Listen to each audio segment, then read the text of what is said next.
My brother calls me. He's like, hey, do you know about this thing? It's called the incentive spirometer.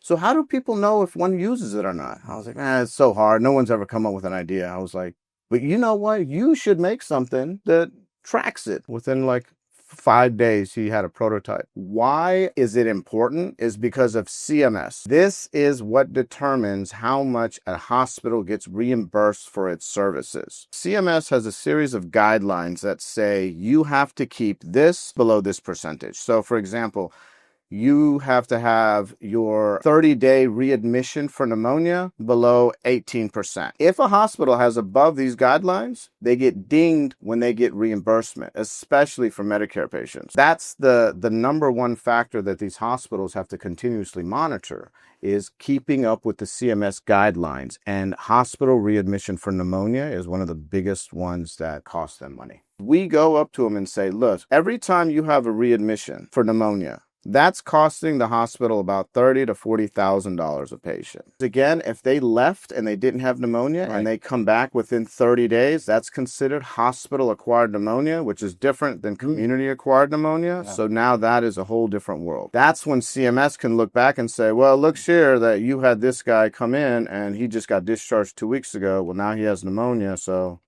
we don't know if we're going to pay for this bill. So our second, rather than reimbursement, is we will save you by preventing your hospital-acquired pneumonia readmissions, and we will show you that decreasing them will save you significantly more than you getting reimbursed $50, $60, $100 for just using this device. This is the first time that you are able to track this incentive spirometer usage and exactly be able to identify the high-risk patients. So if you got 10 patients out there and you know these two are the high risks, you now focus on them to prevent them from coming back in 30 days so you don't get hit with a $30,000, $40,000 bill that you're going to have to eat.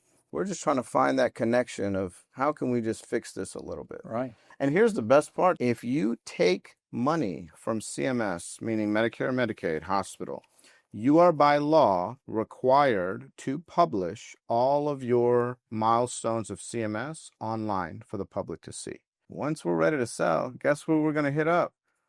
Who in the United States has the worst hospital readmission rate? We're going to go to them and be like, buddy, you're dead last. Right. What do you got to lose? Yeah.